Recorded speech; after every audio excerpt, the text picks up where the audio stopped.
ਅਗਲੀ ਜਿਹੜੀ ਹਰਜੋਤ ਸਿੰਘ ਜੀ ਇਕੋਨਮੀ ਦੇ ਨਾਲ ਹੀ ਸੰਬੰਧਿਤ ਗੱਲਬਾਤ ਦੇ ਵਿੱਚ ਗੱਲ ਕਰਦੇ ਜਾਈਏ।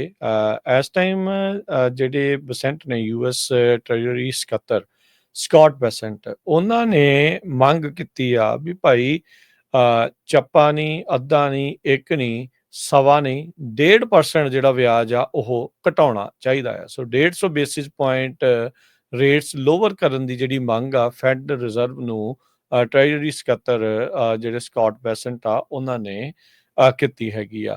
ਅਗਲੇ ਮਹੀਨੇ ਇਹਨਾਂ ਦੀਆਂ ਜਿਹੜੀਆਂ ਮੀਟਿੰਗਸ ਆ ਉਹ ਹੋਣੀਆਂ ਆ ਸਤੰਬਰ ਦੇ ਵਿੱਚ। ਫੈਡ ਦੇ ਚੇਅਰਮੈਨ ਦੇ ਅੰਡਰ ਜਿਹੜੇ ਇਸ ਟਾਈਮ ਜਰੋਮ ਪਾਵਲ ਨੇ ਤੇ ਫੈਡ ਰਿਜ਼ਰਵ ਦੇ ਜਿਹੜੇ ਵੱਖ-ਵੱਖ ਇਲਾਕਿਆਂ ਦੇ ਜਿਹੜੇ ਗਵਰਨਰਸ ਆ ਉਹਨਾਂ ਨੂੰ ਇਹਨਾਂ ਨੇ ਹੁਣ ਮੰਗ ਕੀਤੀ ਆ। ਪਿਛਲੇ ਮਹੀਨੇ ਦੀ ਜਿਹੜੀ ਫੈਡ ਰਿਜ਼ਰਵ ਆ ਉਹਨਾਂ ਨੇ ਕੋਈ ਵੀ ਚੇਂਜਸ ਵਿਆਜ ਦਰ ਦੇ ਵਿੱਚ ਨਹੀਂ ਸੀ ਕੀਤਾ। 4.25 ਤੋਂ 4.5% ਦੇ ਦਰਮਿਆਨ ਹੀ ਜਿਹੜਾ ਮੂਲ ਸੈਂਟਰਲ ਬੈਂਕ ਦੇ ਦੁਆਰਾ ਹੋਰ ਬੈਂਕਾਂ ਨੂੰ ਦਿੱਤੇ ਜਾਂਦਾ ਵਿਆਜ ਦਰ ਆ ਉੱਥੇ ਰੱਖਿਆ ਸੀ।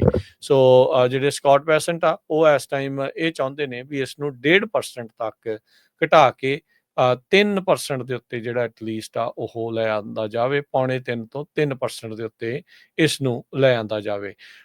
ਬਿਊਰੋ ਆਫ ਲੇਬਰ ਸਟੈਟਿਸਟਿਕਸ ਉਹਨਾਂ ਨੇ ਜਿਹੜੇ ਨੰਬਰ ਬੀਤੇ ਦਿਨਾਂ 'ਚ ਸ਼ੇਅਰ ਕੀਤੇ ਸੀਗੇ, ਇਹ ਦੱਸਿਆ ਸੀਗਾ ਵੀ ਜਿਹੜੀ ਲੇਬਰ ਮਾਰਕੀਟ ਆ ਉਹਦੇ ਵਿੱਚ ਕਾਫੀ ਜ਼ਿਆਦਾ ਕੂਲ ਡਾਊਨ ਹੋ ਗਿਆ ਆ ਤੇ ਆਪਣੇ ਜਿਹੜੇ ਕੱਟਸ ਆ, ਜੌਬ ਕੱਟਸ ਆ, ਉਹ ਜਿਹੜੀਆਂ ਉਹ ਸਾਹਮਣੇ ਆਈਆਂ ਸੀਗੀਆਂ। ਉਧਰ ਨਾਲ ਖਬਰ ਇਹਨਾਂ ਨੇ ਇਹ ਵੀ ਦਿੱਤੀ ਗੱਲਬਾਤ ਕਰਦੇ ਹੋਏ ਬੈਸੈਂਟ ਹੁਣਾਂ ਨੇ ਵੀ ਕਹਿੰਦੇ 10 ਜਾਂ 11 ਕੈਂਡੀਡੇਟਸ ਇਸ ਟਾਈਮ ਅਸੀਂ ਅੰਡਰ ਕੰਸੀਡਰੇਸ਼ਨ ਆ। ਲਿਸਟ ਜਿਹੜੀ ਉਹ ਬਣ ਚੁੱਕੀ ਆ ਜੋ ਕਿ ਜਰੋਮ ਪਾਵਲ ਨੂੰ ਬਾਅਦ ਦੇ ਵਿੱਚ ਸਕਸੀਡ ਕਰਨਗੇ, ਯਾਨੀ ਕਿ ਉਹਨਾਂ ਦੀ ਥਾਂ ਜਿਹੜੀ ਉਹ ਲੈਣਗੇ।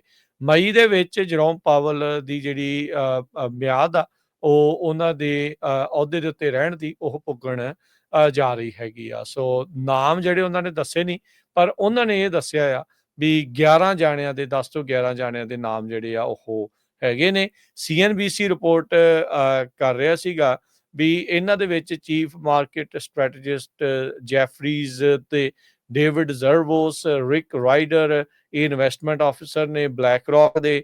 ਫੈਡ ਦੇ ਜਿਹੜੇ ਉੱਦਾਂ ਗਵਰਨਰ ਲੈਰੀ ਲਿੰਡਸੇ, ਇਹਨਾਂ ਦੇ ਨਾਮ ਜਿਹੜੇ ਉਹ ਆਏ ਆ। ਕਹਿੰਦੇ ਵੀ ਇਹ ਹੁਣ ਸਾਰੇ ਜਣੇ ਇਸ ਟਾਈਮ ਮੋਹਰੇ ਆ।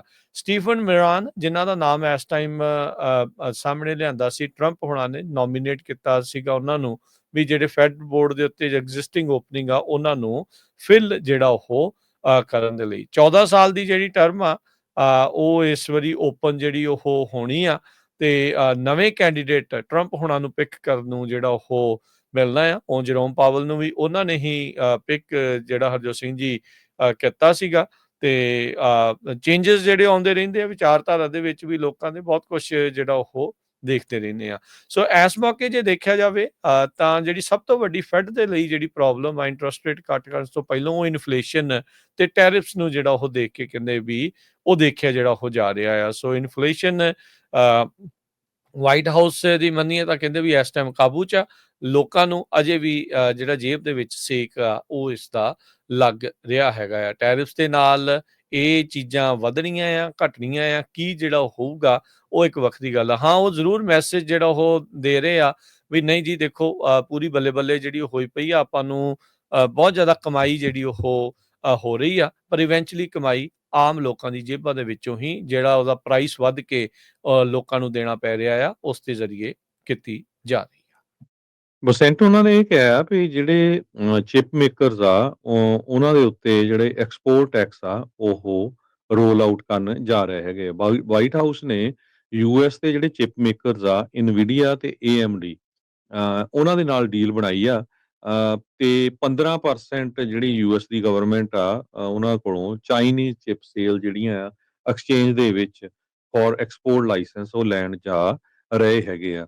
ਤੇ ਦੂਸਰੇ ਪਾਸੇ US ਨੇ ਕਹਿੰਦੇ ਵੀ ਟਰੈਕਰਸ ਲਾਤੇ ਆ ਜਿਹੜੇ AI ਸ਼ਿਪਮੈਂਟਸ ਦੇ ਉੱਤੇ ਜੋ ਆਰਟੀਫਿਸ਼ੀਅਲ ਇੰਟੈਲੀਜੈਂਸ ਤੇ ਚਿਪਸ ਹੈਗੇ ਆ ਉਹਨਾਂ ਦੀ ਸ਼ਿਪਮੈਂਟ ਦੇ ਉੱਤੇ ਟਰੈਕਰਸ ਲਾਏ ਆ ਤਾਂ ਕਿ ਉਹਨਾਂ ਨੂੰ ਚਾਈਨਾ ਨੂੰ ਜਿਹੜਾ ਡਿਵਰਟ ਆ ਉਹ ਨਾ ਕੀਤਾ ਜਾ ਸਕੇ।